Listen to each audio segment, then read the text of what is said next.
Hello everyone again, it's Mike with House Flipping School, and we're doing a series of videos here.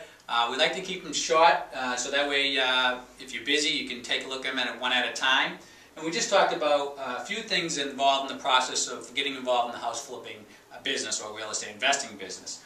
And one of the biggest questions I get asked a lot is, well, I have no money, can I do this with no money? And if you look at the OPM video, you'll see that we give some good information on that. So you work with the OPM, which is other people's money, and you maybe have a few resources that you're going to be working with, whether it's a friend or a family or an associate member, or someone you met at a Real Estate Investment Association meeting.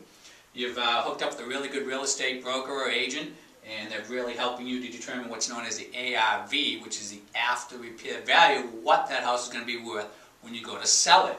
And without that, there is no deal. There is no figuring out what a good price is. I hear a lot of real estate investors, well, not a lot, new potential real estate investors saying, hey, I got a property under $100,000, and I ask them what they can sell it for, and if they don't know, then that doesn't necessarily mean anything. I don't care if they say it's even $30,000.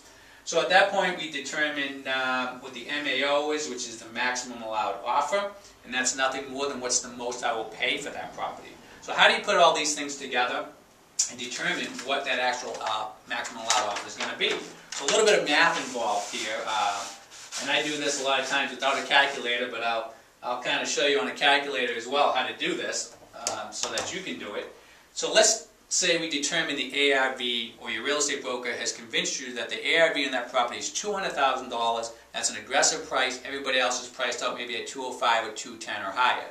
And so that would be a good conservative estimate on that property. So we have $200,000 is the ARV, after repair value. And you may probably heard this from other real estate investors out there. They use what's known as the 70% formula. It's pretty standard. It's one I use, but we always try to use that as the max, and we try to do better if we can. So if you determine that you're going to go with the 70% formula as far as an offer price goes, what you want to do is you want to take $200,000, and I'm going to do this on the calculator for you. There's two ways you can do it. You can do $200,000.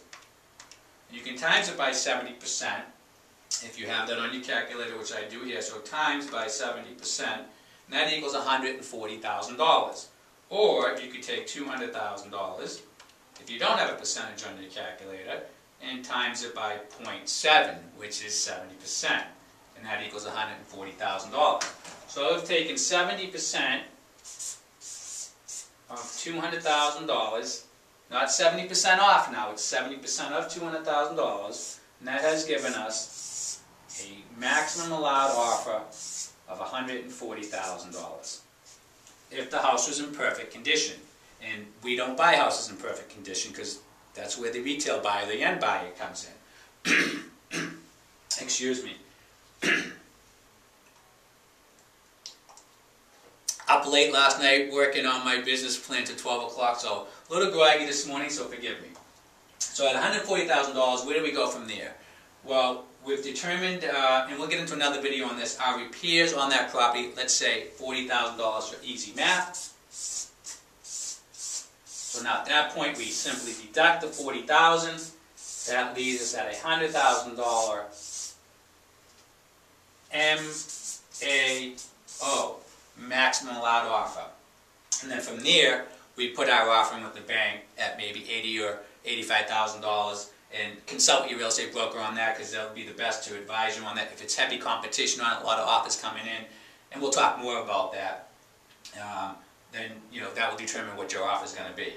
So I'm hoping these little series of videos helped you a lot in really taking some of the mystery out. How do you make an offer? How do you determine what the after repair value is? And get out there and start getting excited about this business. So please feel free to leave a comment below. I'll be happy to answer any questions you have. I'm here for you. I want to see you succeed in this business. So thanks again, Mike with House Flipping School, and we'll see you soon.